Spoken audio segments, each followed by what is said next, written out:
Tom Rodriguez, binatikos ng mga netizens sa social media.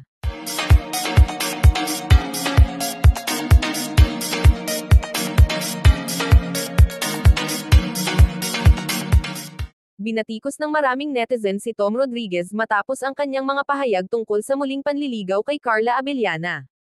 Marami ang nagsabing tila huli na ang lahat para sa mga pagsisisi ng aktor.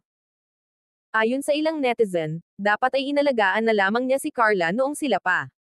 Umani ng batikos ang kanyang social media post na may emosyonal na mensahe para sa aktres. May ilan pang nagsabing tila ginagamit lamang niya ang emosyon ng publiko upang makuha muli ang tiwala ni Carla.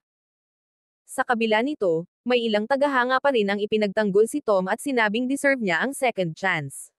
Nanatiling tahimik si Tom sa kabila ng mga negatibong komento. Hindi rin nagbigay ng pahayag si Carla tungkol sa isyu.